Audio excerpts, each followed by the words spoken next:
Hello, sci-fi and fantasy nerds. This is your bridge host, Josh. I just wanted to take a minute and talk a little bit about this upcoming episode. It was a very fun episode to record. We really enjoyed recording it, and especially talking about Rings of Power. It was very exciting, but because of that, we just wanted to give you just a quick little disclaimer about the episode. Once we got in the editing room, we noticed there was a slight echo, sometimes slight, sometimes not so slight echo in my microphone.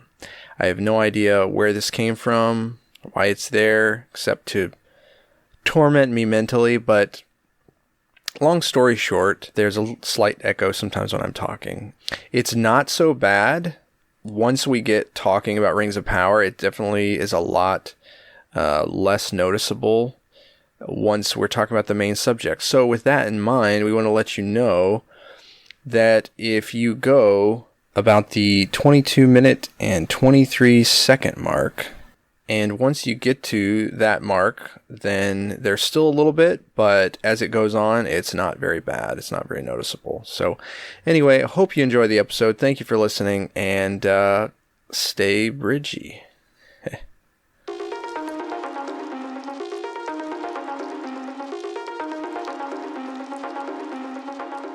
Welcome to the Bridge of Two podcast.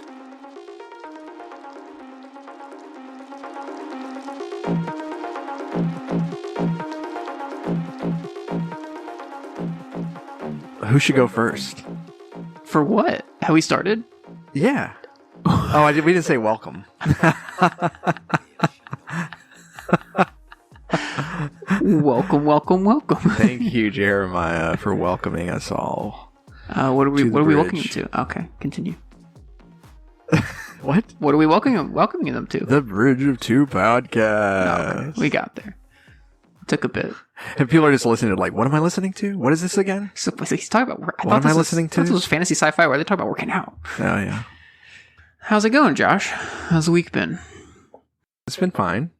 I'm glad we're here recording this podcast, getting ready to talk about the Rings of Power. Finally. It's wild. It's finally here.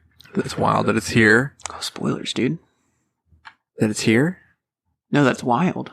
No. I mean, it's... Oh, yeah, well... It's wild that, we were talking about it way back, and just with very little to go on, just talking about what could happen, what could be in the show, what they could cover.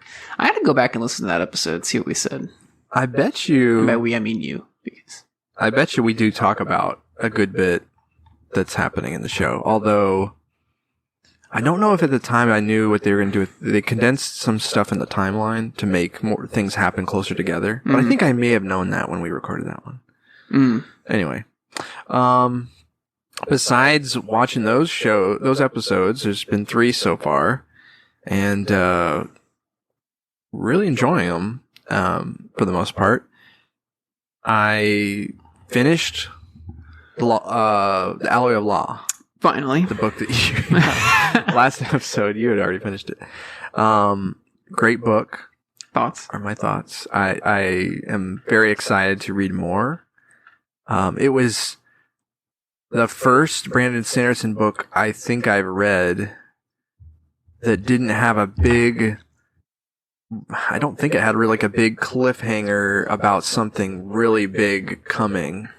It didn't expand the story into some Cosmere level thing. Mm-hmm. Just wait till the 3rd book. Okay. Spoilers. But, no, I really liked, the magic system, the characters, the story was great. It was a very quick read in this, in the sense that the time that I did give it to it, I got through it really quick. I just didn't sit down with it every day. It's different from his other stuff too. You're right, it's one of the first books that I read by him that wasn't super world altering. Right. I mean, it could be like an episode on a show. Yes. Like an episode about 2 lawmen or something along those lines. That would make a good show, like a good series. Oh yeah, like definitely. even book 1 could just be one season. Absolutely, yeah. I think that would be the ideal way to do that. If they do Mistborn the first era as movies, then they should definitely do this as a TV show. I concur. I agree. But good. Glad you finally finished that. So that's got to finish the rest of them by the time the fourth one comes out. Yeah, I'm trying to think if I'm going to read something before I start the next one, but I'm probably going to end up just starting the next one because I'm not picking a book fast enough to read. So that's fair. And I want to give myself enough time to finish. Yeah. The other two. So, but yeah, that was good. Good read. Good to tick another Brandon Sanderson book off the list. You're getting there. You still need to read Warbreaker, man. Yeah, that's such a good one. Yeah, I think that one's much longer than this book. It's closer to like Mistborn Era 1. Yeah. So I probably won't start that because I would want to read another smaller book. Mm-hmm. Oh. The League of Legends book dropped. Have you read it yet? No. I'm still getting through Malazan book 2. Oh, right. Oh. I plan on reading it afterwards, though. Yeah. Yeah, that's going to be my next book. So what I should do is I should start the second Mistborn book and see if you can read finish this Malazan book, read the League of Legends book, and because you're still rereading the Wax, like you're going to read the second Wax book too, and see if you can catch up to me or not in the second book, or if I will beat you. We are getting there. I do gotta get on the second book here, and then we'll let you know, listeners, if I win. Jeremiah's I will win. Super reading abilities. I'll win. I shall surpass you. How about you? What's new? Not much. Doing the same old thing. Still finishing up, like I said, the second book of Malazan. I think while I was sick, I was reading it, and for some reason, I was like a little bit of a lull. And I think it's just because I was sick. Yeah. And trying to read this intense book. Right. But I was kind of in that for like a week or two, and I'm finally getting out of it, and I'm getting excited again to read it and finish it up. Just had a chapter that was like just one giant battle. Nice. So it's really good. Good guys win? I still don't know if they're good guys or not. Nice. If that helps. I guess it depends on definitely which perspective. Fantasy. Depends on what perspective you're looking at. Well, not like a grim dark thing. Okay. It's more of like a you're just like without spoilers. It's kind of like if you go off the first book, they're basically the bad guys. But the way the chapter's written, the way this book is written, you're following main characters that are part of them. So it's also they're also good guys. You see their point of view of it. But then there's also something different going on there where like they might not even be part of. I don't know. It's interesting. I'll let you know. From my point of view, the Jedi are you. Exactly. But yeah, once I finish that, I'll be starting the League of Legends book, which I was excited for when I first started coming out, especially after watching Arcane and all that, and wanting to know more about the world of League of Legends. Yeah. So I'll be reading. That's going to be a short, but I think it's like 300 pages, so that'll be a little bit shorter of a read for me. Nice. And then I don't know. From there, I got a couple other options. I could either go to Shadows of Self, or I could. That's the name of the book, right? Yeah. Caleb's let me borrow the first of the. Is it Black Prism? The Black Prism books. Lightbringer, right? Oh, Lightbringer. That's right. I think the first book is called Black Prism. So he's let me borrow that, so I gotta get to that at one point. But then I also noticed, dropped the same day as the League of Legends book, Stephen King released a new book. Oh, yeah. And I'm not a big Stephen King fan at all. I'm not a big fan of the horror, just never got into his books. They're also super long. Yeah. And they get just super long, and they're not like Brandon Sanderson long, where they're like good. Mm-hmm. They're not paced. Yeah, not to like bash Stephen King. He's obviously a very good author. A lot of people like his books. I just never got into him. But this one is like a fairy tale fantasy. It's called fairy tale, isn't it? Yeah, and it definitely, I heard from the reviews, it definitely seems like it kind of gives you that fairy tale feeling. And it's a fantasy. Maybe he's seen the light. Maybe. He'll come to our side. And it's a little bit shorter of a book, too. It's only 600 pages. So for him, that's actually pretty short. Really? I think so. I think his books are usually pretty long. Huh. So I want to give that a check. I want to check that out as well. Yeah. So we'll see how We'll see which one I get to first. It might be a trap, though. It might trying be. to pull you into his back catalog. It might. I won't. I don't like his books. I've tried reading some of his books. Oh, okay. And, I have not. Like, I think I've tried reading The Shining. I think my dad recommended The Talisman, I think is the name of it, which is one of his other fantasy-ish books. Okay. I just had a hard time getting into it. Yeah. But yeah, so we'll see what happens there. Other than that, as you saw earlier, I was playing through Arkham City again, playing through the Arkham games. Yeah. I never played at all Arkham Knight, so I'm looking forward to playing that eventually. I think you'll like that one for sure. Yeah, the story is good. It looks good. The gameplay looks really good. Arkham City is just phenomenal. Yeah. Asylum was also phenomenal when Arkham City like pulls together like there's so many different comic book like Batman comic book things that happen in Arkham City. Mm-hmm. Like it's not just like there is an overarching like villain and story and stuff, but there's so many little stories. You feel like you're playing in. I don't know if you tell me if I'm wrong, but you feel like you're playing multiple like episodes within the game, because you get into, this certain quest line that you just start following and it's its own little story, It's paced very well too, as a lot of that goes, because you're doing the main story and then you'll get side quests for like, I don't know, to go after Zaz or you help Bane out or something or Freeze. So you have these like side stories, but they go with the main story where like, your first section of dealing with Zaz, you come to like a kind of like a roadblock. And then once you continue on the story, you'll go further on, Yeah. I love the Arkham games are just phenomenal. I remember when I first played Arkham City, I was younger. It was actually over the summer. And when I first moved here, I think, to Florida, didn't know anybody. Arkham Asylum or Arkham City? City, okay. I never played any of the Arkham games. And then City was $5 at GameStop for the Game of the Year edition. Steal. And I was like, and Dad was like, let's just get it. I ended up playing it and was just like, wow, this game is phenomenal. Yeah. So yeah, that's fun. So have you not played Arkham Asylum? No, at that time. I have now. You have now. Okay. I played that not too long ago. It's good. It's definitely, I like Arkham City is so much more open and the mobility and this stuff is such a step up, but yeah. Yeah, it's really good. Cool.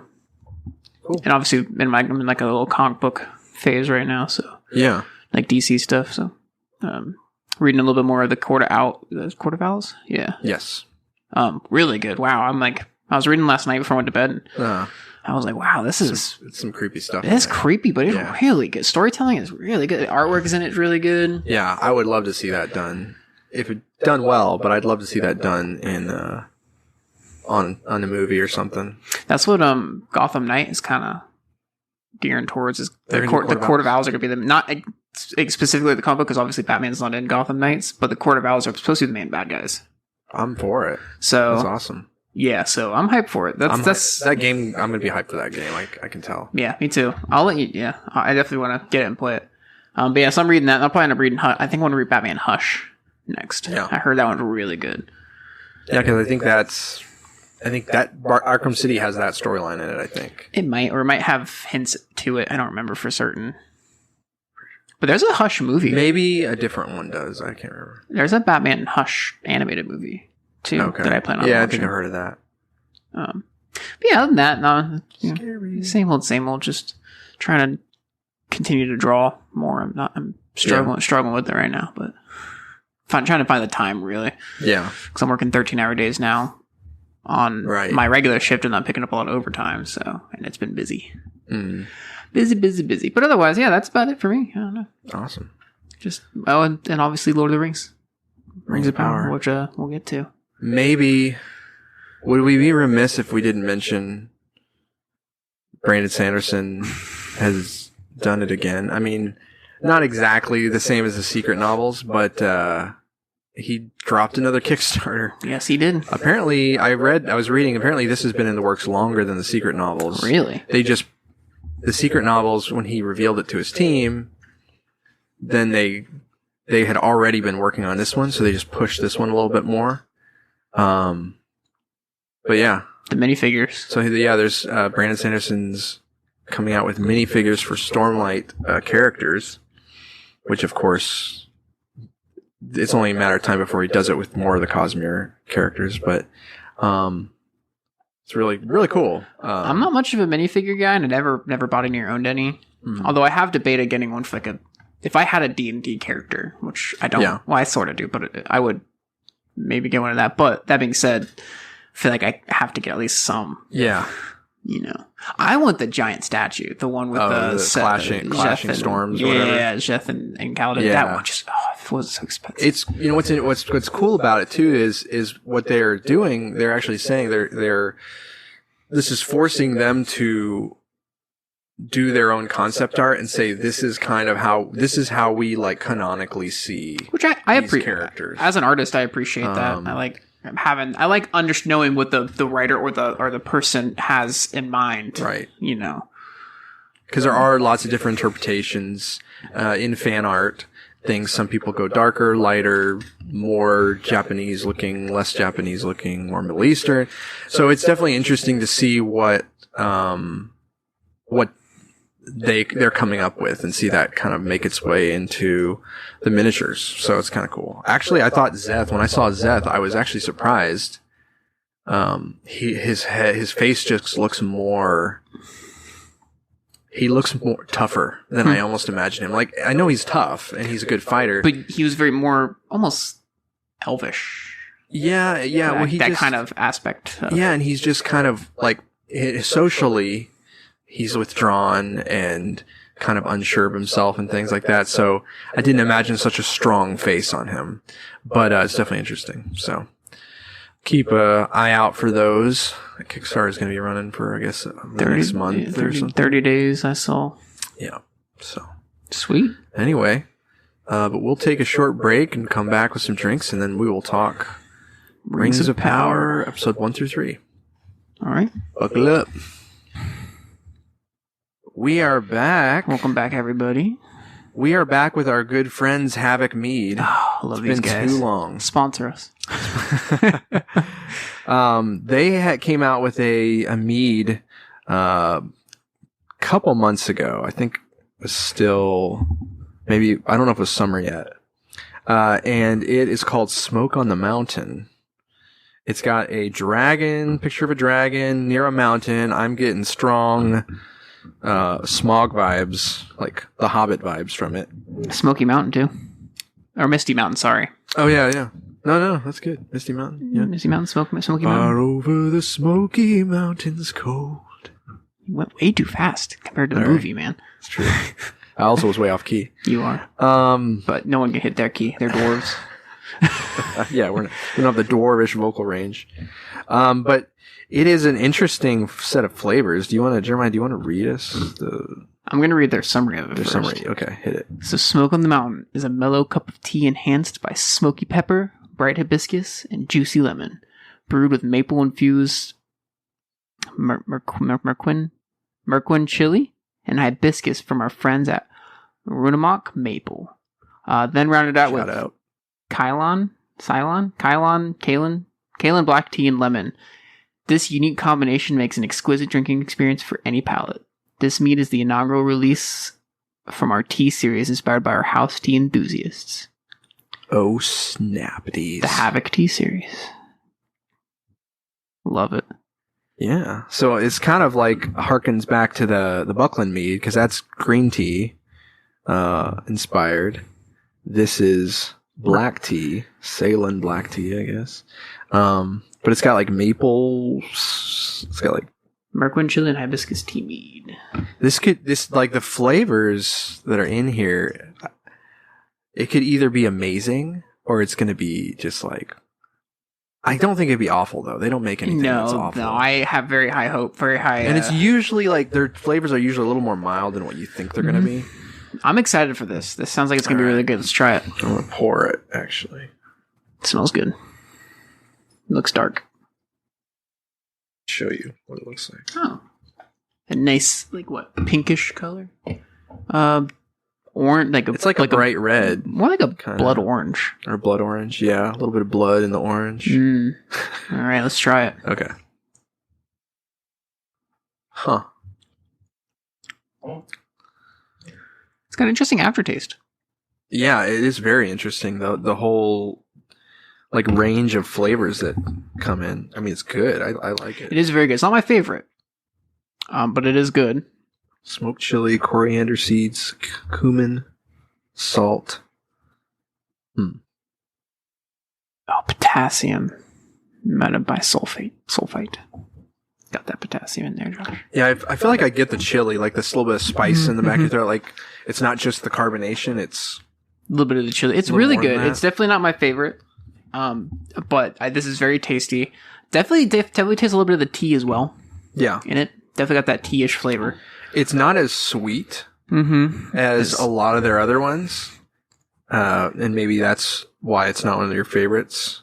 Maybe. I'm definitely I like the sweet taste. It's got caffeine though. Well, I guess that makes sense because there's black tea in it. I like it though. Actually, it's still smooth. It still drinks pretty smooth. Very smooth, even though it's not like super sweet or anything. I like it. I like the smoke on the mountain. I like a little smoke on the mountain. Yeah, you know, it's good. I like it. I like it. Definitely interesting. There you go. Another one bites the dust. Another one from Havoc. Or actually, it's Groenfell, and Havoc is like their.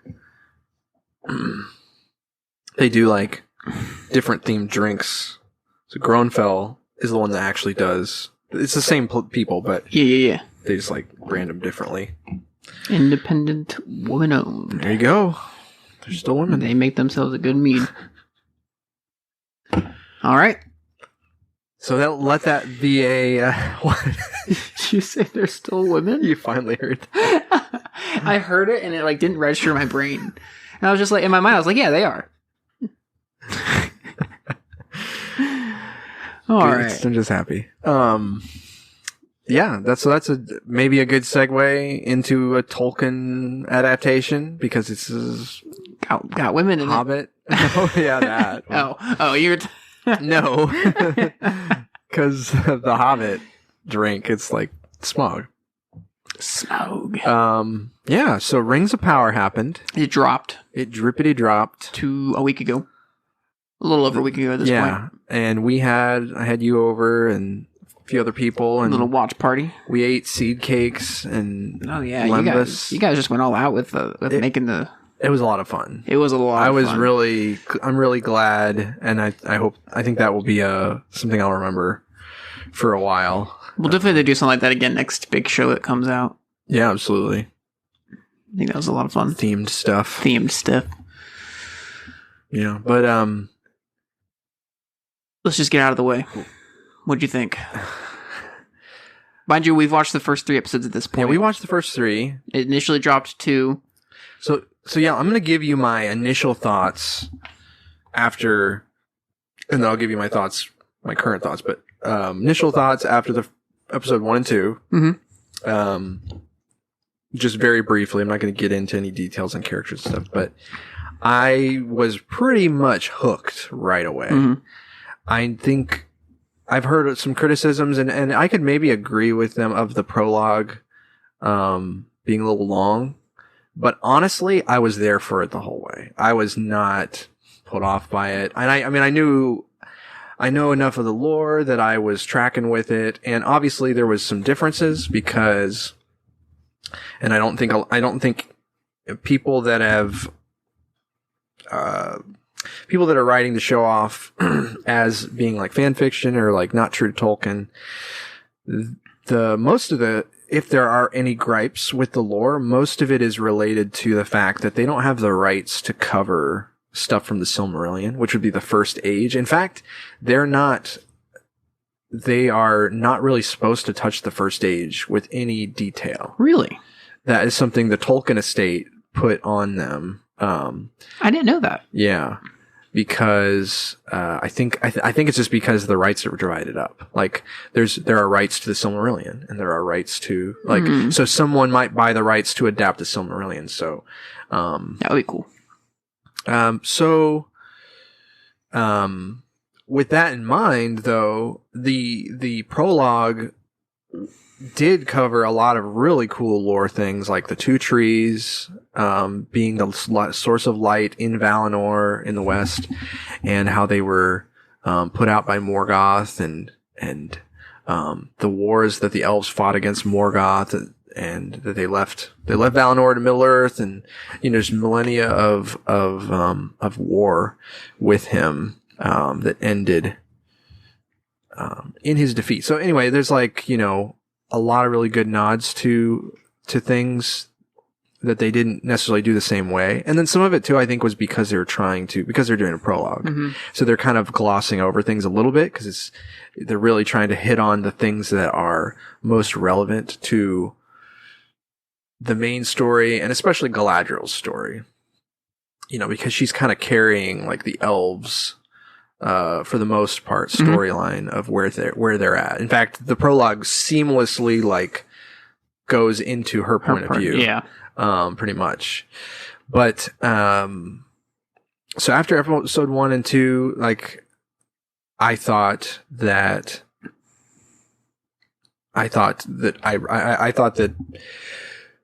what I saw of all the different locations was really awesome. The world building was great.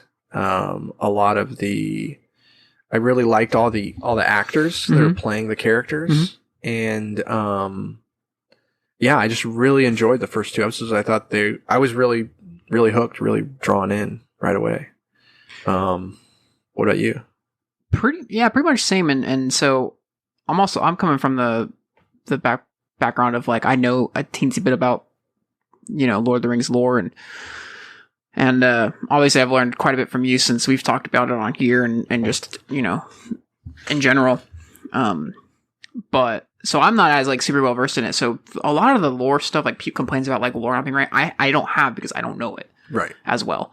That being said, I'm a sucker for lore and for world building. And so I really I don't mind.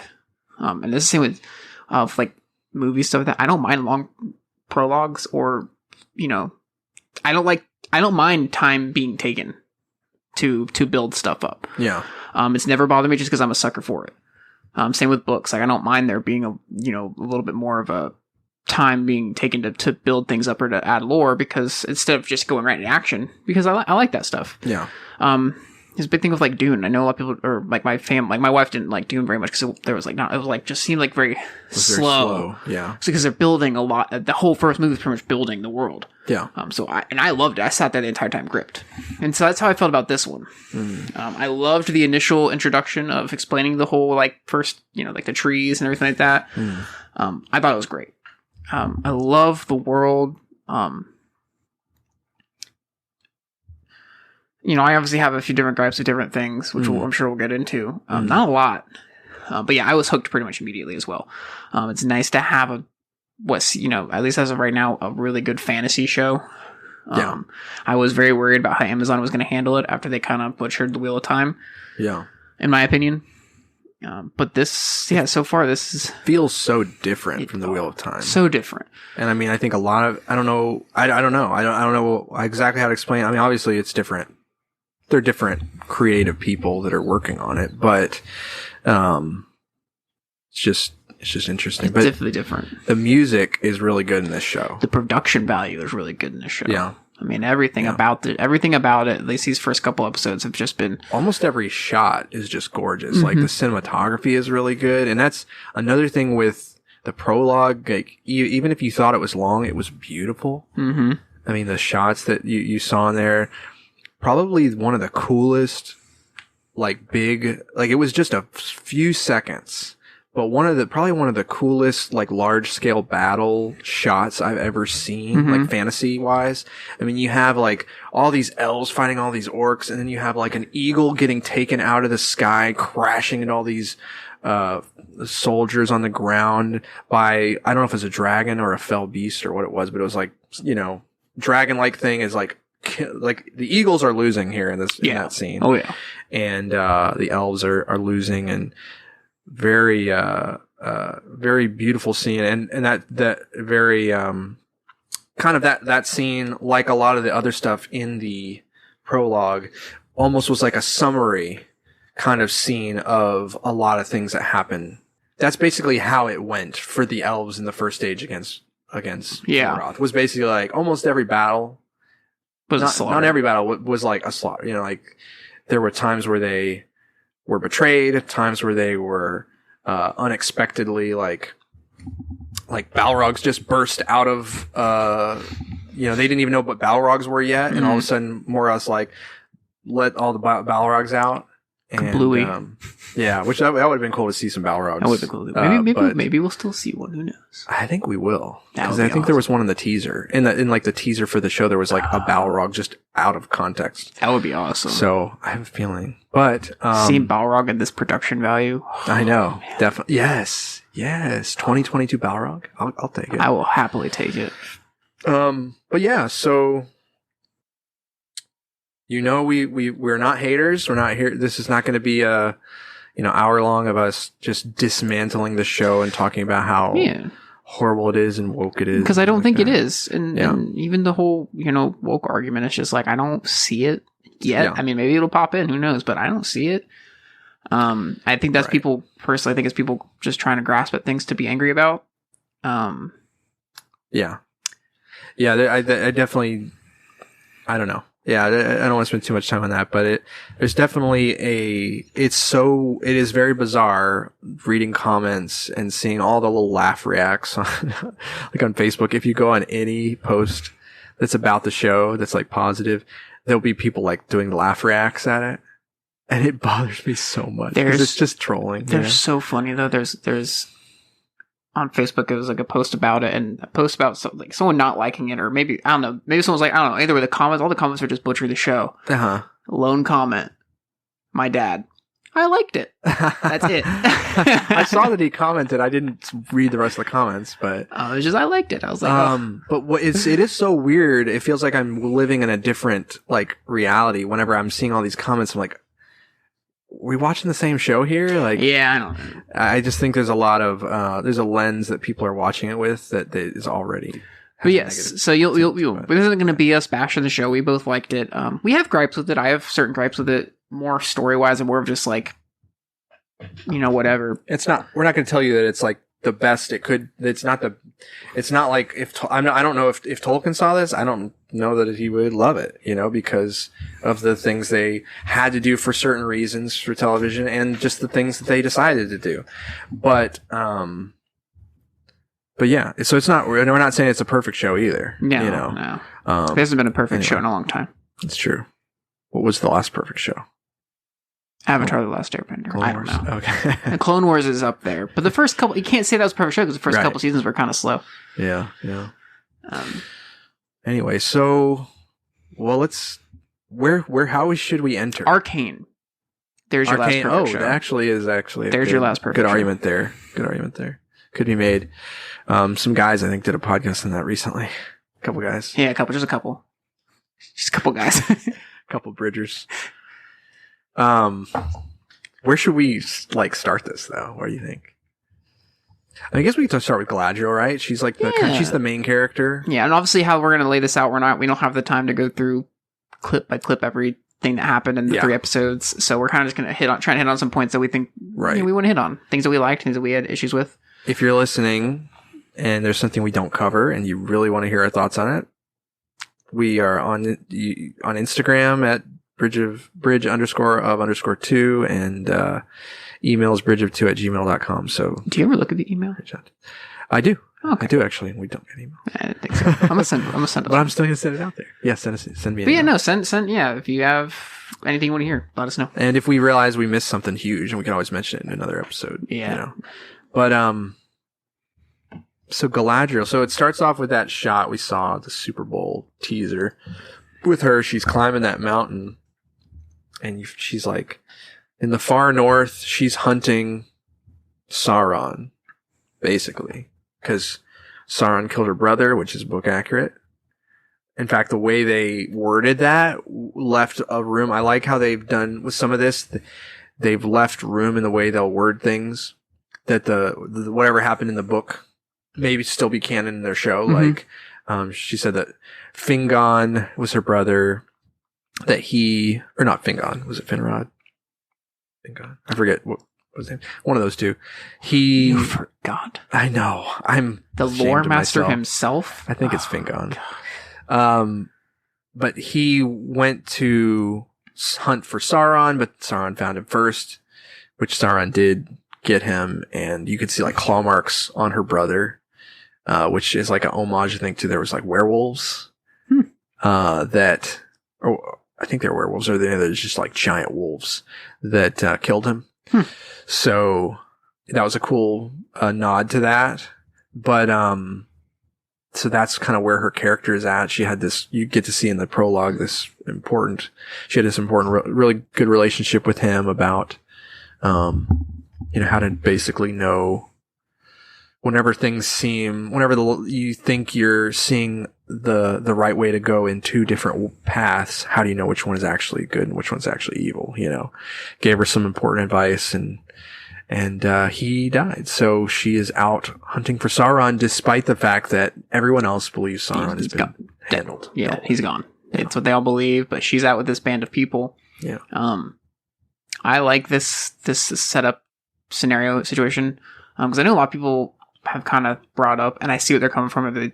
They say that Galadriel's kind of right now has no fault, it seems like.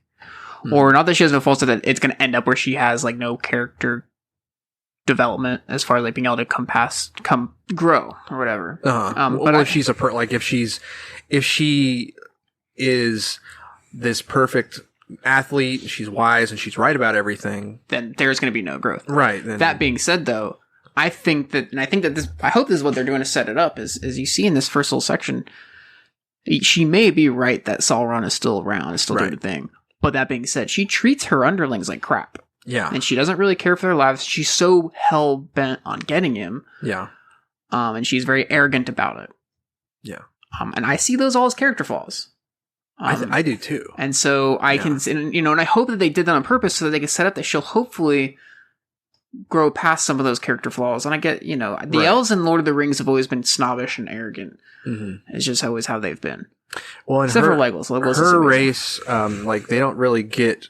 They've maybe made like one or two brief mentions. She's of a bloodline of elves called the Noldor that have a very checkered history. But they're known for being very fiery in their spirit. So her being a little more headstrong and a little more, it is not a bad thing. It does feel a little over the top to me at times.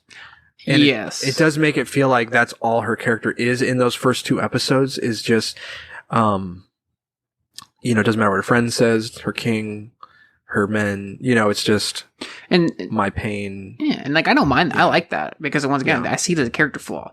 As long as they do something with it. If nothing comes from it where she just continues to stay that way for, the entire time, I might have a little issue with it because it's like, well, why? So she's just like this and she just gets away with it because she's right. Right. I don't think that's right. I don't know Galadriel in the lore, though. I don't know how she's supposed to be portrayed. I don't know how she's supposed to be. I get that she's supposed to be fiery, but, hopefully there's some character growth there. Yeah, it's tough, too, because the most fleshed out stuff we get from her, in the Lord of the Rings, and she's like peak Galadriel. She's much older. Mm-hmm. She has a ring of power. She's a queen, too. So it's like she's not having to, and she's a member of the White Council. Mm-hmm. She's leading the charge. So it's not like she needs to beg anyone to listen to her. Mm-hmm. She doesn't have that frustration, that this Galadriel has. But, I agree that if this is a flaw, and I think it is, especially even like just her men at the beginning, the way they're portraying her men, they're not portraying her men as faithless, as unreasonable, as disobeying orders they shouldn't be obeying. They're portraying her as the one who is outside her scope. Yes. And they're trying to obey it, and they're, the fact that she's overwhelmingly basically mutinied. Like everyone puts their sword down in Elvish unison. Yes, she is. So she is over. She is not being a good leader. Yeah, and I think everyone should have gotten that. I don't think that was something that was an accidental thing. I don't think so either. That they portrayed. Yeah, I definitely don't think so either. So the question is, exactly how is she going to learn that lesson? how is it going to be through a big mistake or not? Because you remember, the king, so you have the High King when that whole scene plays out, they find a little clue.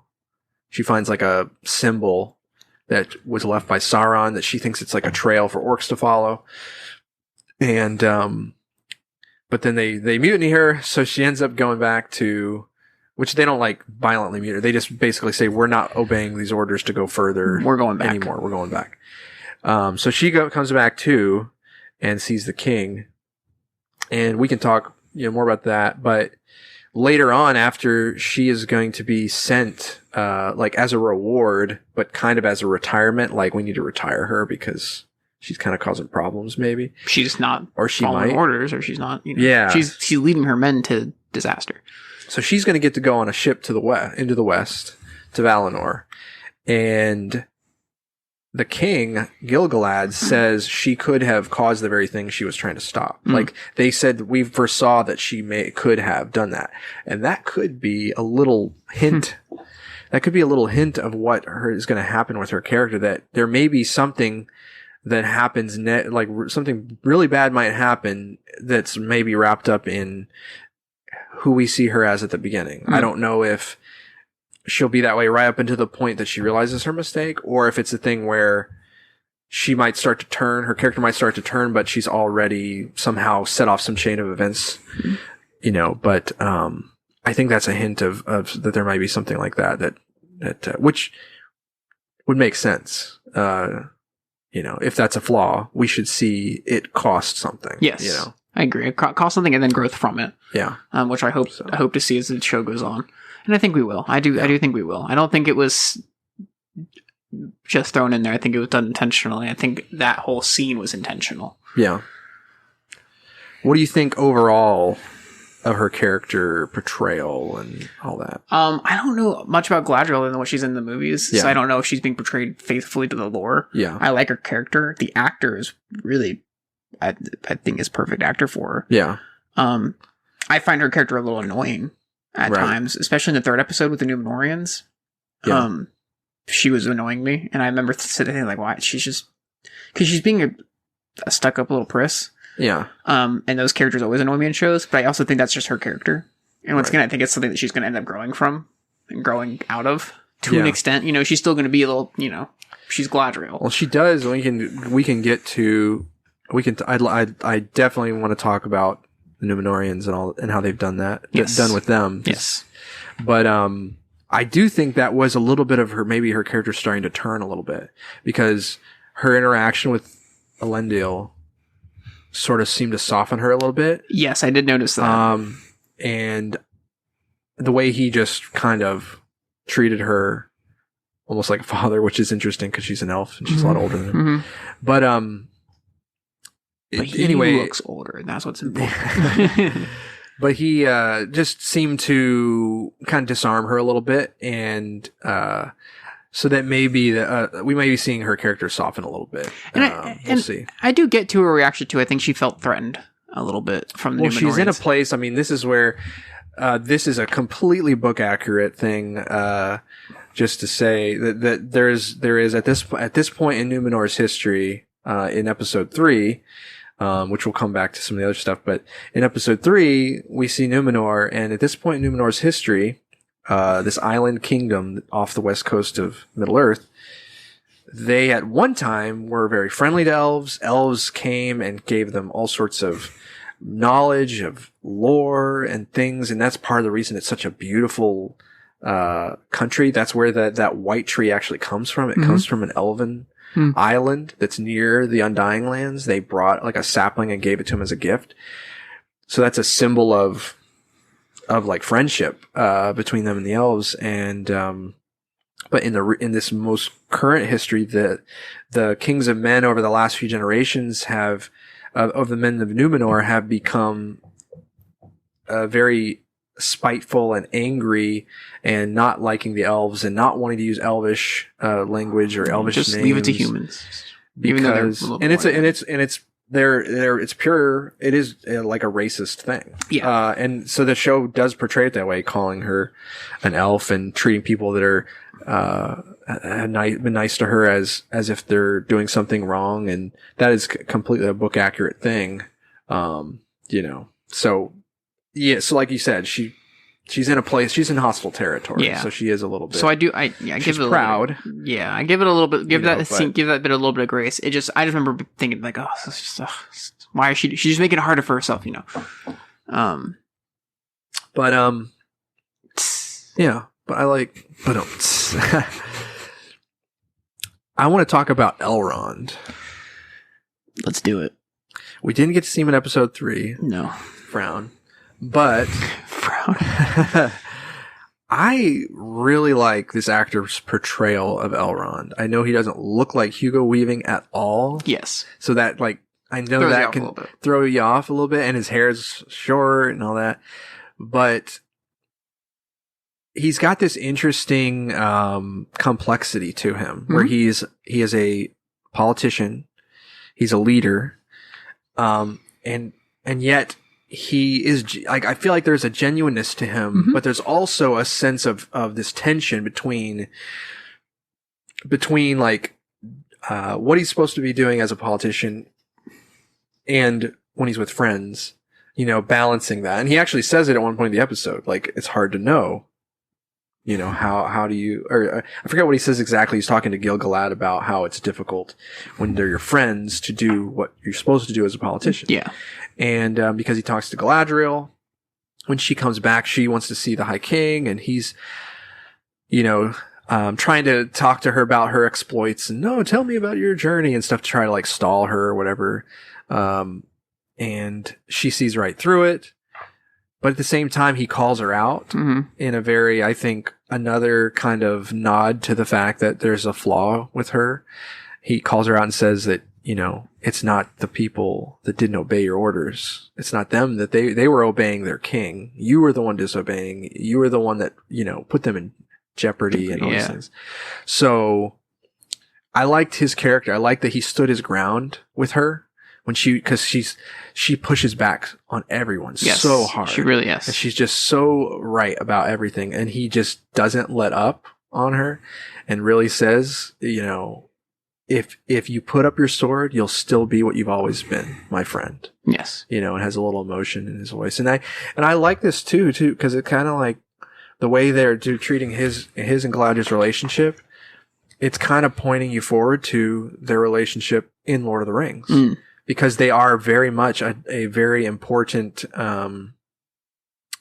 two important realms. Lothlorien and Rivendell are just like super important, and they work together and coordinate and everything. So it's just cool to see them together in this like younger stage of their development. And Elrond's not a lord yet, so he can't go to the council meeting.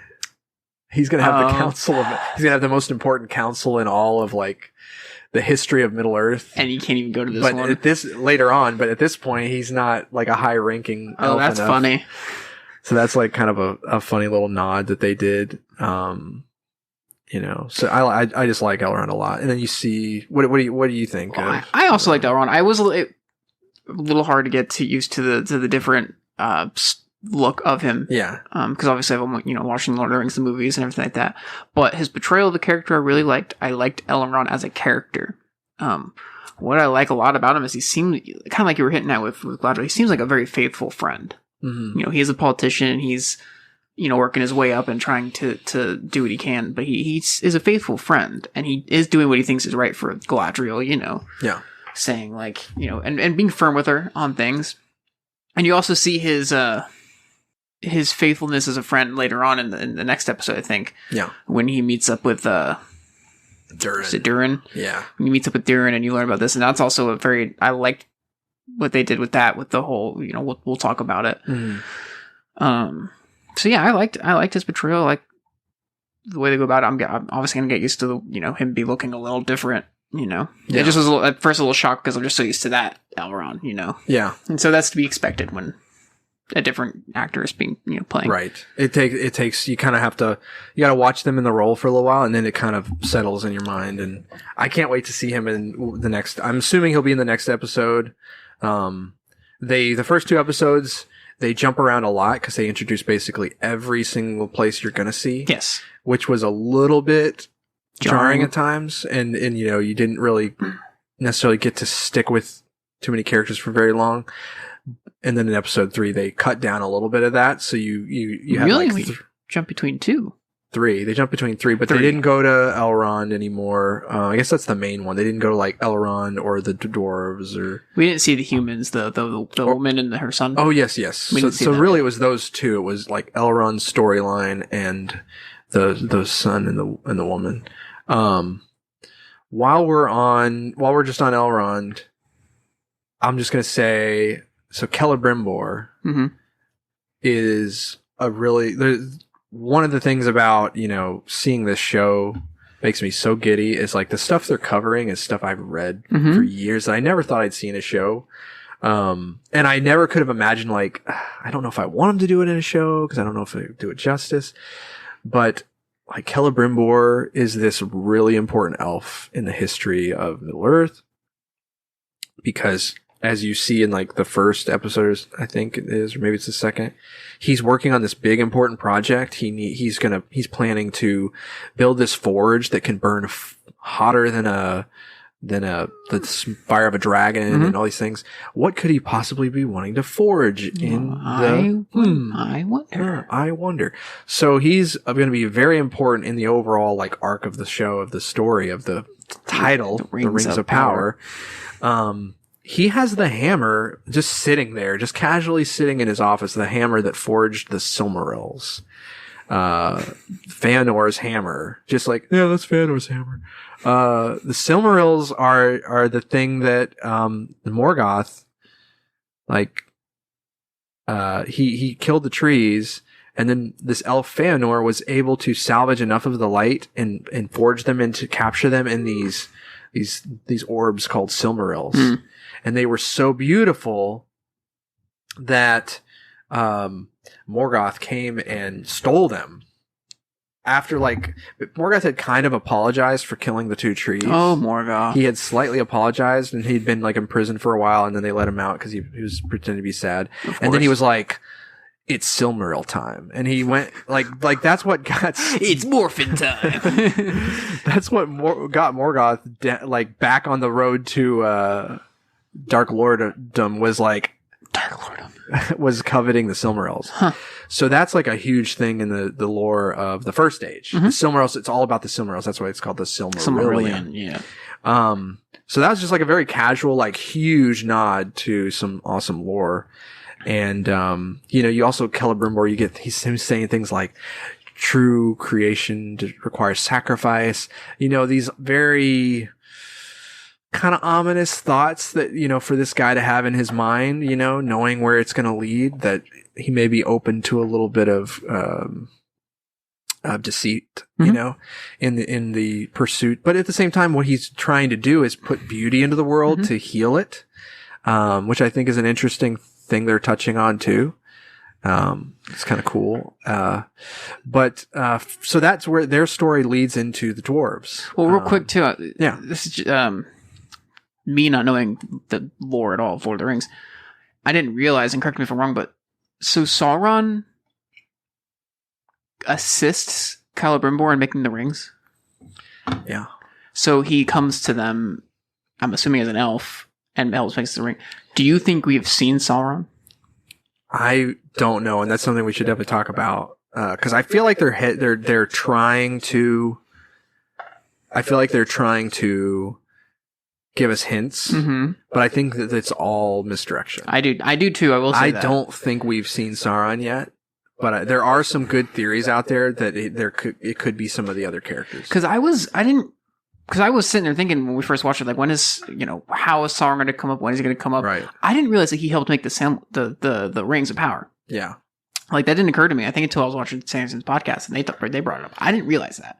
Yeah. So that means he's going to come up And the book says, I think, that he appeared in a fair appearance, so I don't know if it's actually that he appeared as an elf. Elf or He appeared to the elves first, though, so you would expect that elf. He would have been looking more like an elf. But So he'll come up in a big...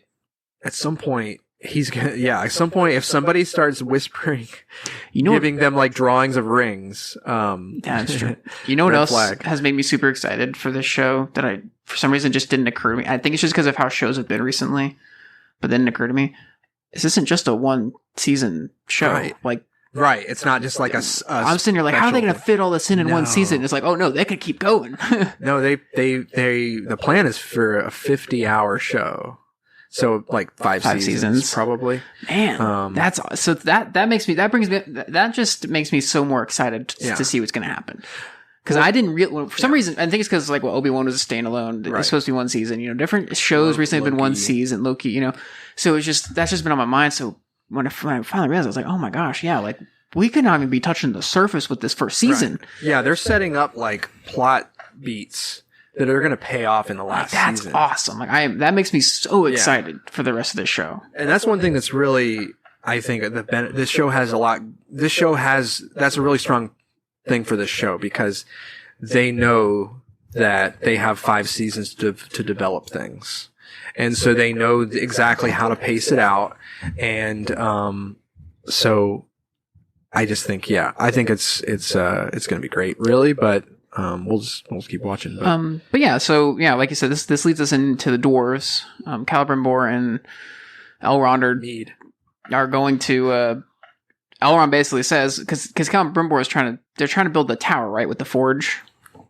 Yeah, like some kind of tower that would have the forge at the base. And then so Elrond says, I know someone. Let's get the help of the dwarves. You know, exactly. I have a friend in the dwarves. And so they go and you know, to cut a long story short, Elrond doesn't get the welcome that he was expecting from his friend. He mentions that, you know, Durin's my friend. We're going to get this super warm welcome. And, but they don't. Nope. They have a great, I love the portrayal of the dwarves in this because we see dwarves, but we don't see the dwarves very much in Lord of the Rings, like either the Hobbit or the Lord of the Rings. You don't see the culture, really. Mm-hmm. You just see like random dwarves out in the world, you know, because by the point Lord of the Rings happens, they're pretty much homeless. Yeah, you know, they don't have. So this is like Khazad-dûm at its height. Yeah. You know? So you have, you know, so you finally see all these dwarves. You see the Khazad-dûm. And I love the section where they're having their little battle off, and the battle off is just they're breaking rocks. Yeah. And it's just, I don't know why, but I thought that they were going to be drinking like mead because most dwarves are like, you know, drinking game. Yeah. But no, they're just breaking rocks. Gimli. And I don't know. I love it. And seeing all the dwarves cheering on for Durin, and I love the creature design, concept design of the dwarves, the way they look. Yeah. They feel like dwarves. I have this issue with a lot. I even felt like this with the Lord of the Rings, specifically with the Hobbits. But some creatures in movies and fantasy movies, they have a hard time feeling like they are what they are. Yeah. So Lord of the Rings, yes, Frodo and them were hobbits, and they were smaller, but I had a hard time seeing them as hobbits. Right. Or halflings or whatever. They didn't seem like different creatures. They just seemed like humans, and then when you put them next to Gandalf, they're short. Right. They felt like dwarves in this show. These Durin, all of them, they felt like very stocky, very loud, boisterous, breaking rocks, you know? Yeah. So they felt like dwarves to me.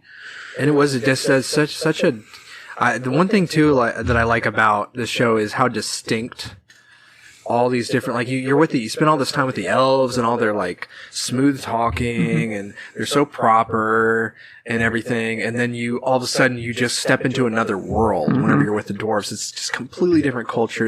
It doesn't matter. They don't care what the elves are like or what the elves think should happen. This is Khazad-dûm and we're doing our own thing. You're going to be banished. Yep. If you can't break more rocks than me. Yep. I love that that's the break more rocks than me, you can stay, but if not, you're banished. And I like too that they showed Elrond, you know, he was breaking rocks for a while. I mean, he broke his hammer. They had to give him another one. They had to give him another one. And you can see too, whenever he does finally yield, that Durin has this look of, relief that he yielded. Like, so he was probably getting maybe a little tired too. But But yeah, so that seems great. And then Elrond politics his way. Politics his way, but I also feel like there's, and this is what I was kind of, hinted at earlier, and we'll talk about it now, is that faithful friendship aspect. Well, he does kind of politic his way, and he's just like, just at least walk with me, and all this stuff. At least let me apologize to your and initially, and I do feel initially it's him just trying to get what he wants. He's an elf, but as it progresses, and maybe I could be very wrong, but I see it more as him realizing like, oh man, because you start realizing like, okay, why is Durin mad at Elrond? Yeah, and you realize, he says, 20 years. I haven't seen you in 20 years. To elves, that's nothing. Yeah. To dwarves, that's something. To humans, it's a lot. Yeah. But even to dwarves, that's a lot. He missed him getting married and having kids and everything like that. So that's what he's heard about. He's like, we're not friends because you haven't come visit me in 20 years. Yeah. It's such an interesting point to hit in a show like this, because it's just like, no one thinks about that. To 20 years to an elf is nothing. He's like, 20 years. Well, yeah, whatever. I'm here now. 20 years is like a speck. But to other like people, a day or a week or something. To other people, that means a lot. And then I think Elrond realizes that. I think Elrond has that come to Jesus moment of like, wow. It may be nothing to me, but especially when he meets his wife, and I love his wife. It's hilarious. I thought they made her seem like she's gonna be like some crazy, like in the posters, like was she on one of the posters? She's gonna be like some queen or whatever. Yeah, and it's just like she's just hilarious. Yeah, she's great. Yeah, she's just a very loving wife, and I mean, sounds like she's got a cool job singing to the Stones. That sounds awesome. That'll be interesting to actually see that when that happens, but. I think also, part of it too, he sees the tree. He gave Durin this tree, and she tells him that, no one said it would grow down here, but he's tended it as if it was a third child. And, Elrond has just this super moving little statement he says about that those trees,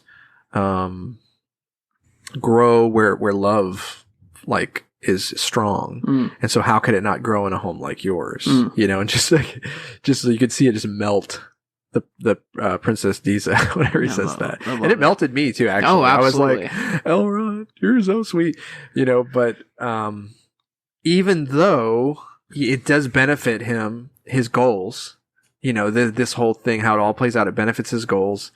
At the same time, it does feel like he was genuine, but I do think that's the tension too. That's the tension is like, he has something he needs to do, and yet he does care for his friend, and he does want to be supportive and everything. And I think he does see that there is something, he needs to appreciate about, how time passes. And it really, that scene with the whole, him being so it seems like he's being genuine with all this. He kind of, at least to me, it kind of it points to Elrond in the future in the later movies, where he is kind of, he's kind to the other races. Yeah, absolutely. He holds a council of all of them, and even to the hobbits. He's very kind to Frodo. I think in the last movie or one of them, I get a scene, I can't remember who it with, but he's like putting his hand on the shoulder and yeah, he seems to be happy that they're there and they're alive. Yes, it's just like stuff like that. Like it seems like. This is Elrond also growing and realizing like there are more to this world than just elves, and just our timeline, and just our lives. Well, it's important. It is important, like you said, to the future story, that he be a character that can appreciate the value and I don't know if humanity is the right word, but humanity of every race. He sees that. It's even a good nod to in the future in the Hobbit movies, where Thorin and them come and he welcomes them with open arms. You're welcome here. Yep. And which shows he has a relationship with dwarves. He knows he's not like other elves who probably would throw him away, like Legolas's family. I can't remember where they're from. Mirkwood, Mirkwood, where they just are so hostile to dwarves. Where Elrond's like, "You're welcome.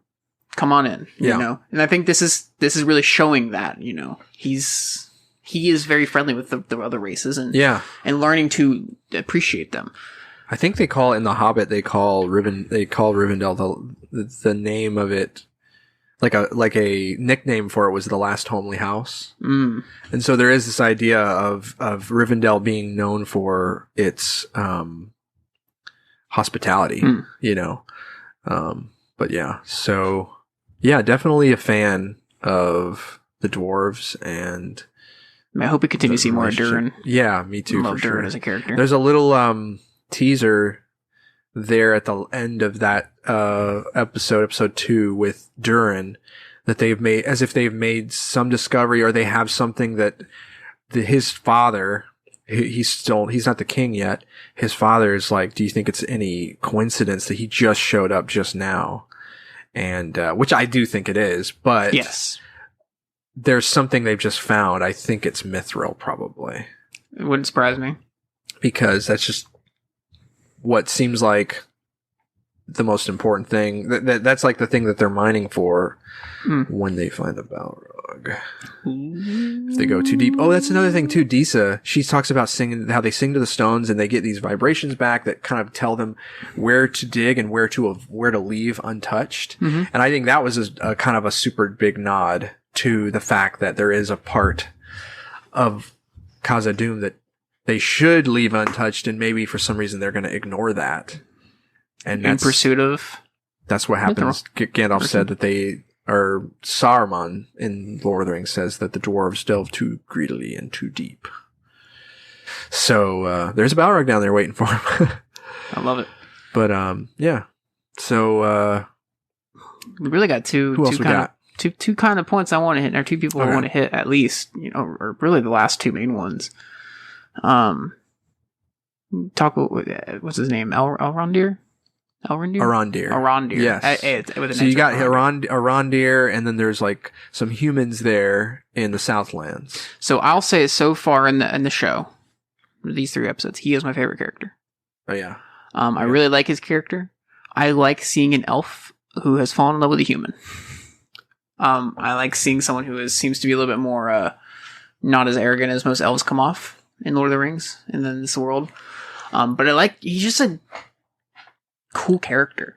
I think he's super cool. Yeah. I like that he's quiet, but he's not condescending. Like, he's quiet and he's thoughtful. Yes. And a little bit aloof, not in a bad way, but in just a way that I think of just understanding the ways of humans, you know. He's almost like a ranger.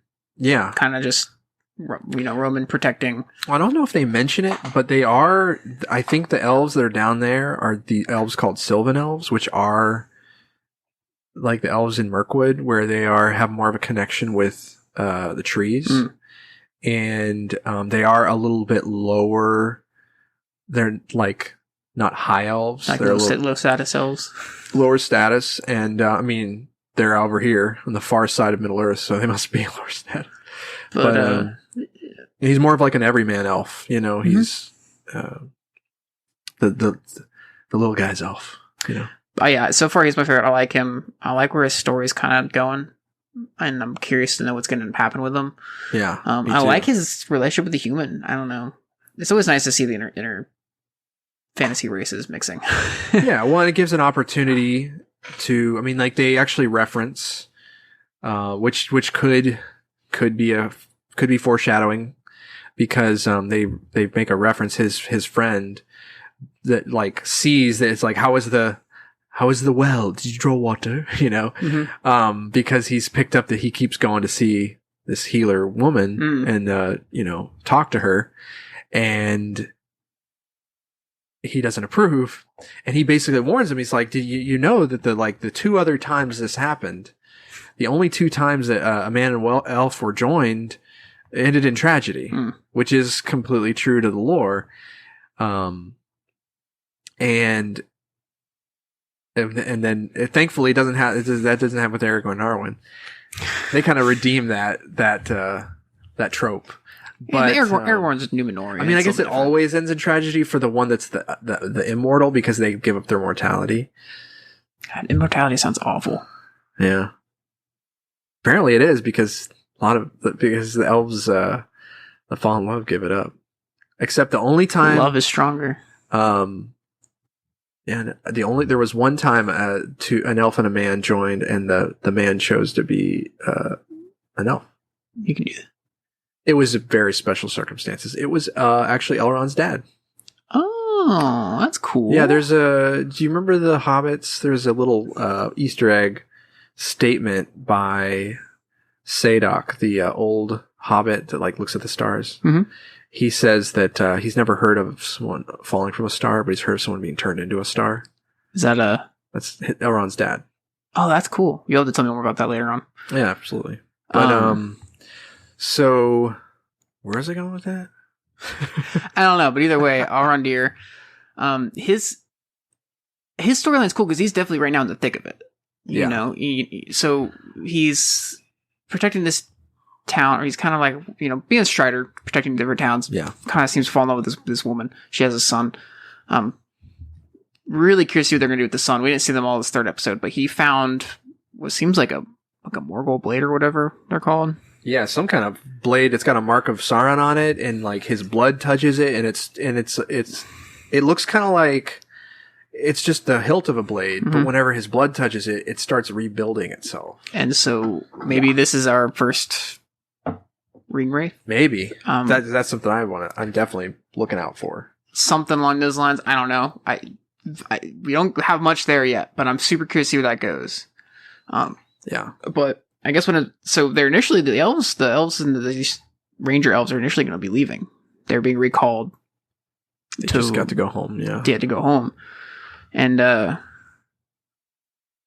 Arondir goes back out one last time to talk to her and everything like that, and they start finding. What was it? Well, there was like a guy who had a sick cow.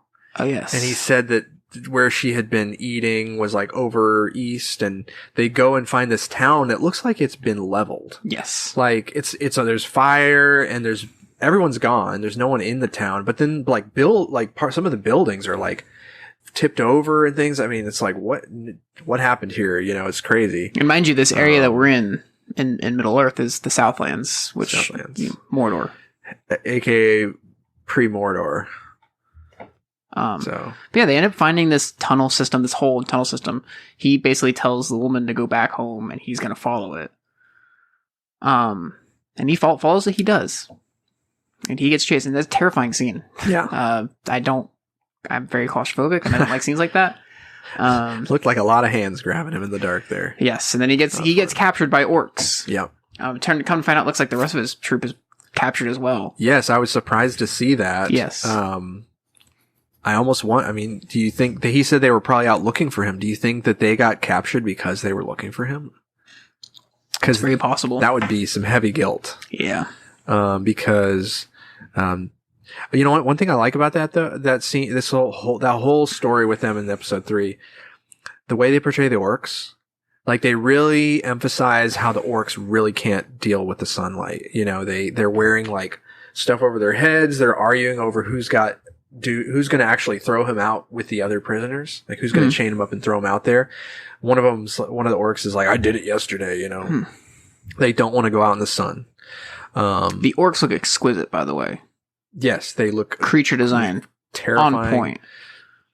There's just an awesome little like prison break subplot thing that they cook up, and I loved it so much because... One of my gripes with that troll fight scene at the beginning of the show was we only got to see Galadriel fighting really like a cool elf fights. Not the rest of her team. But here we see what elves working together can do with no weapons. Oh yeah. And it was just chains. Really cool. This fight scene was one of the cooler ones I've seen in a while, actually. Yeah. Very well done. It was so cool to see elves be just badass. Yeah, just gonna say that's what it is. Using the chains and just like I said, working together. Yeah. You know what else I really liked about it? They didn't make it. Yeah. It shows that the enemy is actually knows what they're doing. Yes. Yeah. There's what also shows that people they can die. Yeah. Because we had that first scene with Galadriel. None of her troop died during that scene. Somehow none of them died. I don't know how, but none of them died. They all die here except for Arondir. Yeah.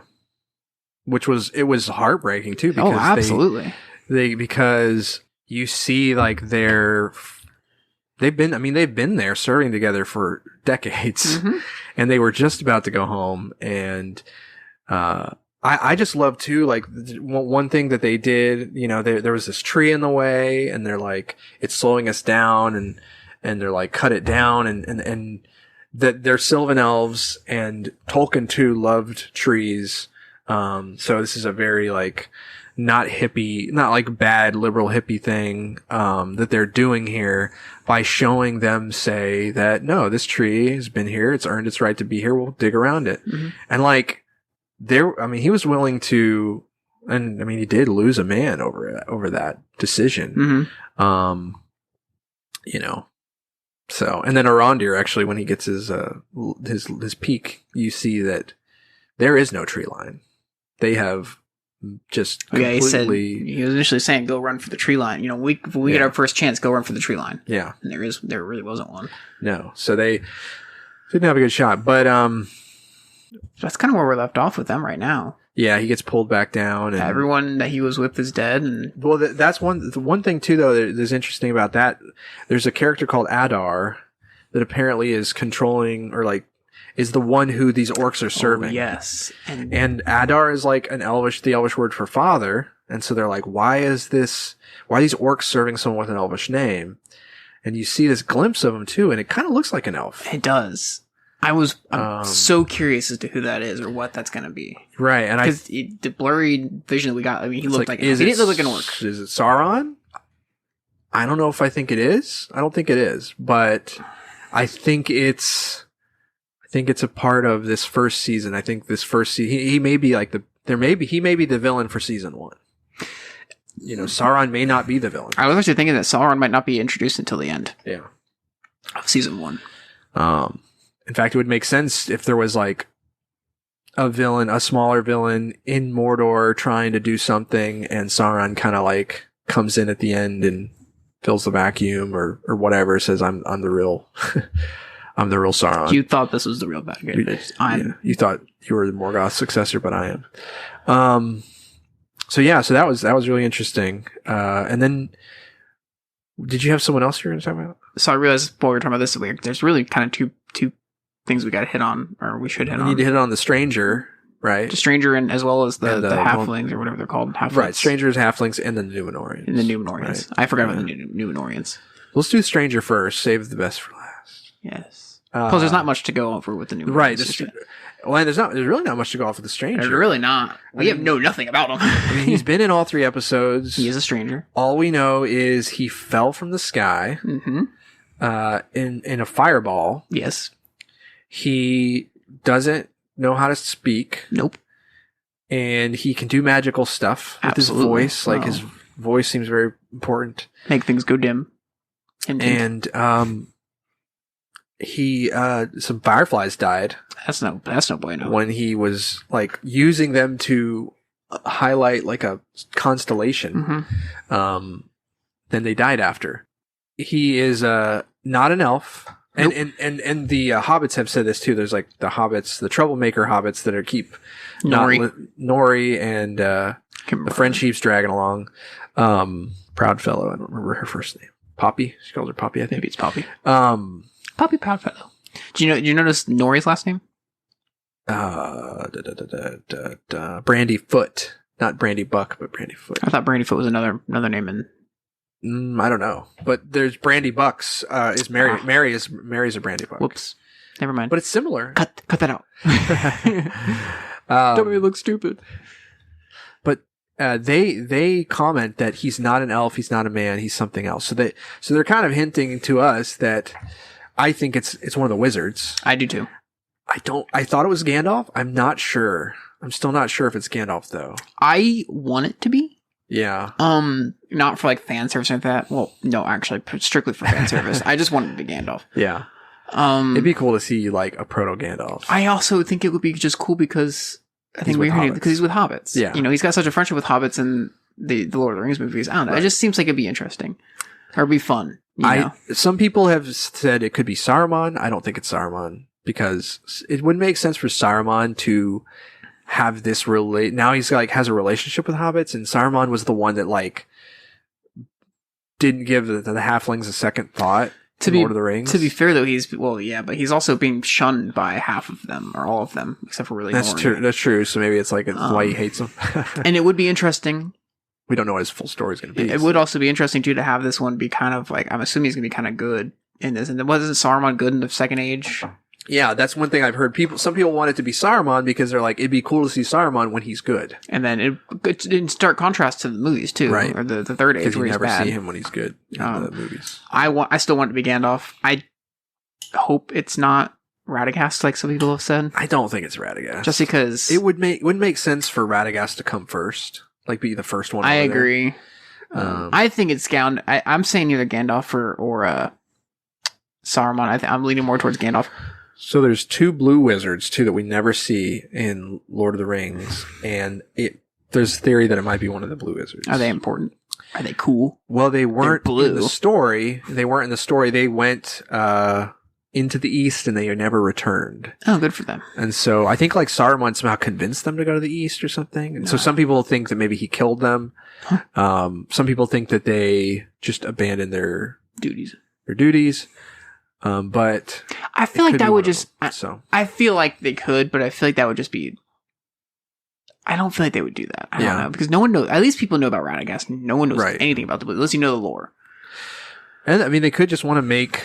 They could just a good wizard character that we just haven't seen before. Just make their own. Yeah, mark they could very well just make their own. And you know what? You know, I'd actually be okay with that. Yeah, I'd be perfectly okay with this not being someone that's. I mean, I like the character so far.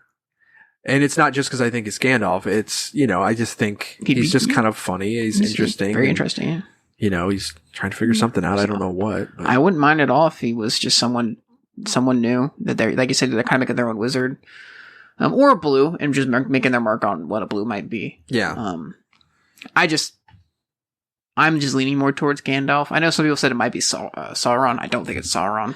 Yeah, I don't either. I thought in the promos, before we saw the show, I thought maybe it was because of they made the eye, they made where he landed look like an eye. Mm-hmm. And I think that was just a misdirect. Yes.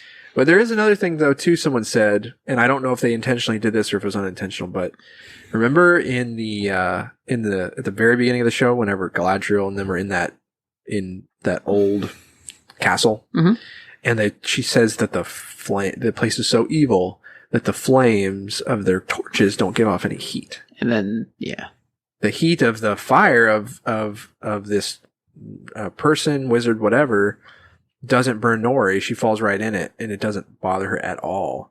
So that's the only one thing I've heard that like kind of, and then the fireflies die. So there's some like.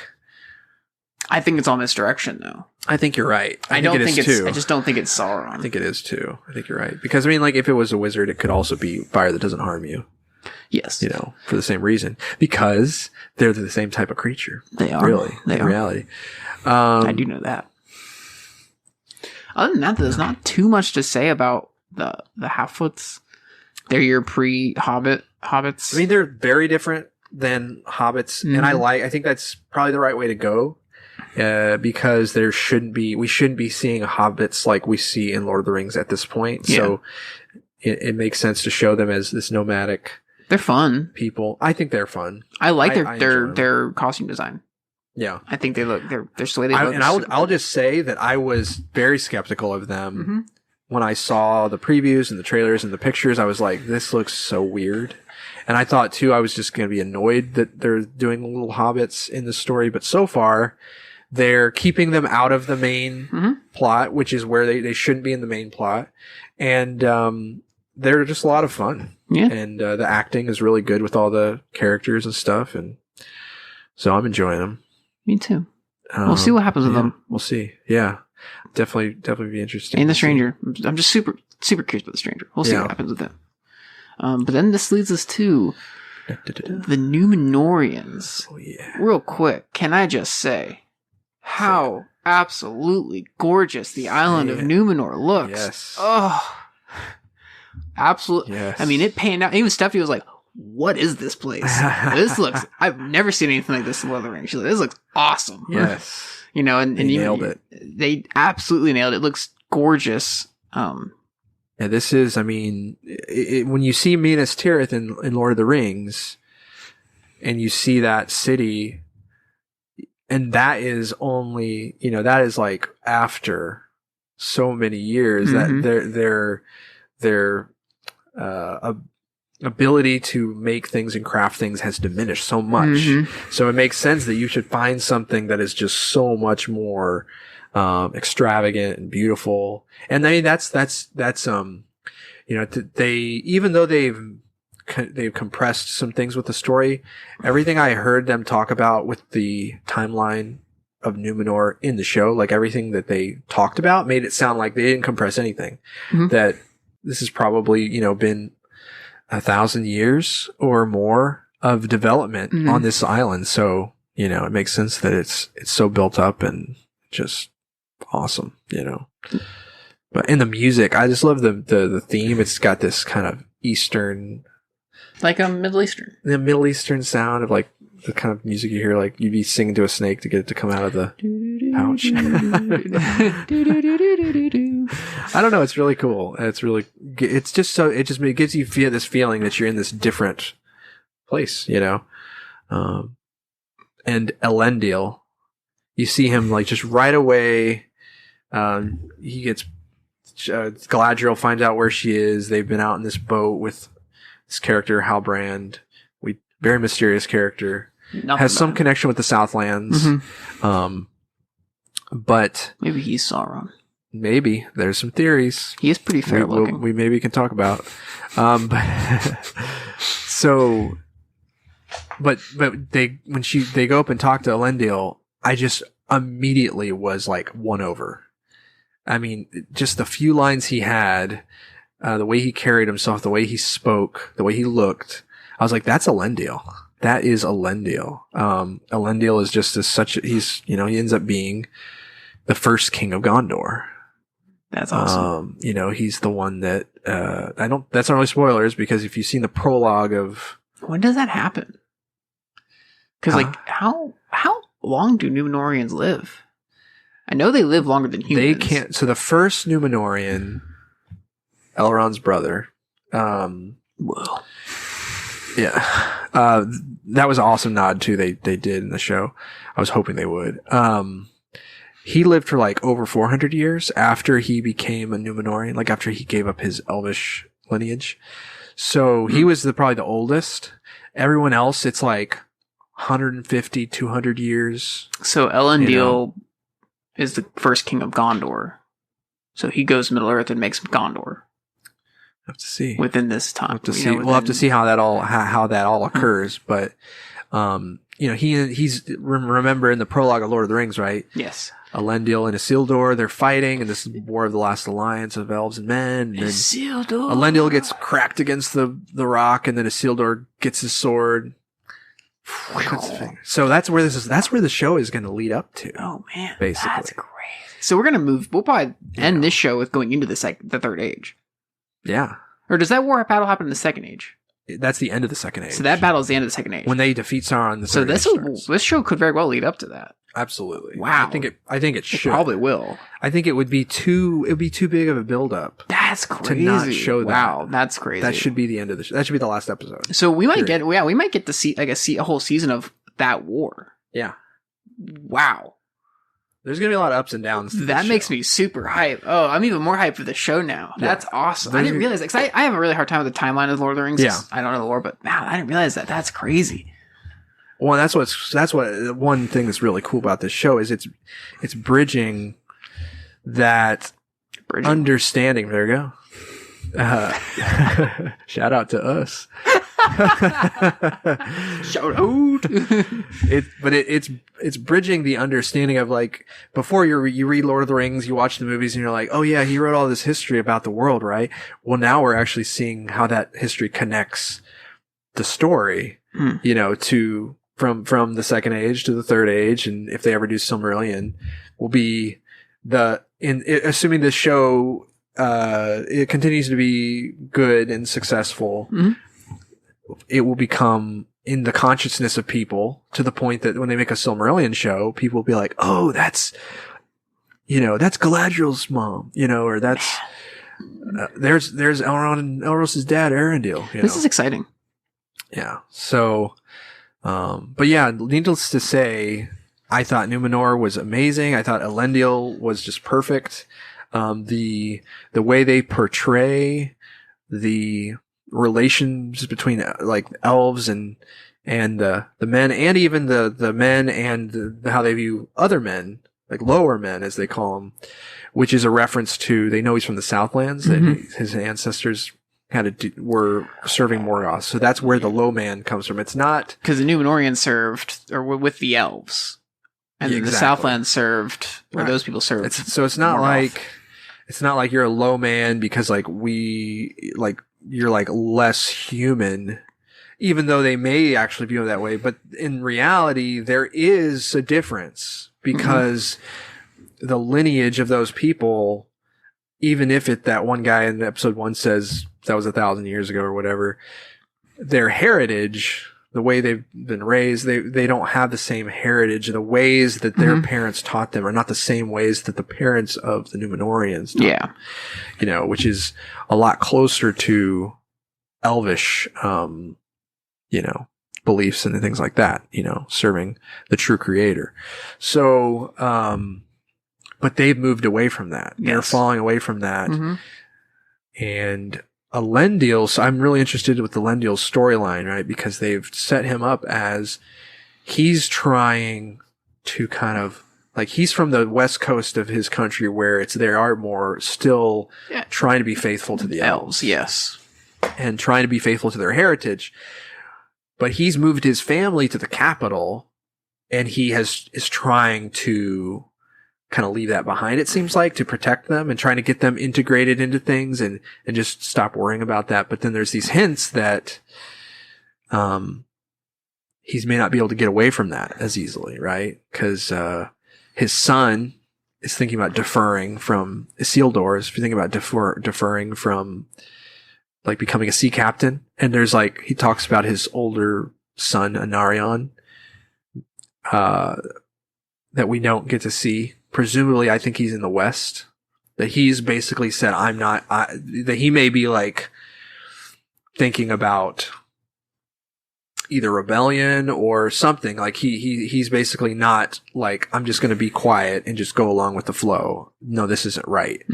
Whereas Elendil is trying to do that to keep his family safe. Anyway. I wonder what will end up happening, because obviously they go to Middle Earth. Right. And obviously you assume they're going to end up going with Galadriel because she's got to get back to Middle Earth. Right. Some serious. Ultimately there's a big lore reason why they go in the end, but this season I think they'll probably leave Numenor. I wonder if they will this season. I wonder if they'll keep most of the show in Numenor and dealing with all this stuff. Yeah, Galadriel seems to think she's about to have an army or something. That's true. That wasn't. She talked to Halbrand, and she's like, "That's all about to change." Really? Oh man! So much to look forward to. Yeah, but I also just real quick, I maybe sent you a text. I loved seeing Isildur. Yeah, and just being like, "Oh, I know that character. Yes. I know him." Yeah. Even my wife was like, "Isildur, isn't he the bad guy that didn't throw the ring in the lava?" Right. And I was just like, "Okay, well, he's not bad. He's just was corrupted." Well, that's what I'm exciting about, because that you just get such a little of his character in the prologue and all, and instead it's mainly negative, and so it just seems like, oh, he was just this really easily corruptible guy, and seems he's pretty cool dude. So I'm excited to see them do more of a more nuanced kind of leading up to that, so but yeah, a lot to look forward to. Did you have anything else? No, super looking forward to it, especially knowing that there's going to be more than one season, and that what it could lead to. Yeah. It just makes me more and more hyped for the show. Loving it so far. You'll hear our thoughts continuing on. I know you have something else you got to say. Yeah. So. Well, I had just had one. So I thought just talk about Halbrand and his possible ties to Sauron. It wouldn't surprise me if he ends up being Sauron. Yeah. So something that happens in episode 3, he is like strangely into smithing. He's like, I want to smith. And he's like, I can smith anything. And I'm like, okay. And then he is very good at sweet talking people too. Good. Mm-hmm. I mean, they're about to come beat him up. And he sweet talks him and steals the slick, by the sigil way. thing. Super slick. But then he notices it. But then when they come back and they start beating him up, he kind of goes nuts. And he like breaking wrists and all. That was like a gruesome. I wasn't expecting that. My wife was not ready for that. Yeah, Steph just, I hear a lot. Ooh. Yeah. But so like that, like flash of just ferocity, was something to pay attention to. He talks about, so basically like either this is Sauron and there's a couple things that could be happening. It could be Sauron and he's just completely 100% trying to pull the wool over everyone's eyes, right? Mm-hmm. And he's just completely got his own designs. There's another option. There was whenever Morgoth was defeated, Sauron appeared before the Herald of Manwë. Manwë is like the king of the Valar, the gods, or whatever. And he appeared before the Herald in Middle-earth and he repented. He appeared to repent, and some people believe it even says in the Silmarillion, some people believed it was genuine and some people didn't. Mm-hmm. But the Herald of Manwë said, okay, go to the west, go to the Valinor and get judged. If you are truly repentant, go take your judgment. Sauron didn't do that. He hid away in Middle-earth and then eventually showed up and started giving gifts out to people. So the question is, some people have thought, is this a Sauron who is in some weird way trying to be repentant and he can't get away from who he is? We're in that bit of... Yeah. Where he genuinely did repent, but his nature is kind of coming back. Right. Is that what's happening? It's possible. Here's another thing, though. I think he's going to be one of the Ringwraiths. And I think that he's kind of like he seems like a kind of an Aragorn. They're setting him up almost like an Aragorn. He's he's got this maybe heritage of nobility, somewhat nobility for the Southlands. He's kind of running from. He's running from it. She's trying to help him to redeem his bloodline. And so I think that it's going to end up with them going back to the Southlands and him maybe rallying his people. But the thing is, Sauron, whenever he gets the rings of power, after he drops the facade and he starts giving them out to dwarves and men, and they're kings of men. Some are kings, some are sorcerers, some are great warriors. And I could just see him being a character that maybe initially, maybe even by the end of season 1, maybe he seems like he's going in a redemptive direction. And then Sauron could make his way back on the scene and he could kind of fall back off again. That would be interesting. And be almost like a reverse Aragorn, where the king returns and leads his people into servitude to Sauron. That would be very interesting. So I'm excited to see. I'm just excited to see what they're going to do with every single character in the show. Yeah, me too. So yeah. Good 3 episodes so far. When we come back, we should be doing 4 and 5, and yep, we'll be from here on out. We should be doing it by 2s now, and this will be for the next couple episodes. Yeah. So look forward to that. I know we are.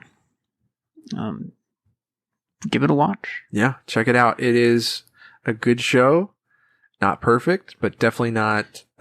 Judge it for yourself. Yeah, judge it for yourself. Don't just listen to what the reviews or what people on YouTube are saying, or even us. Yeah, just give it a watch.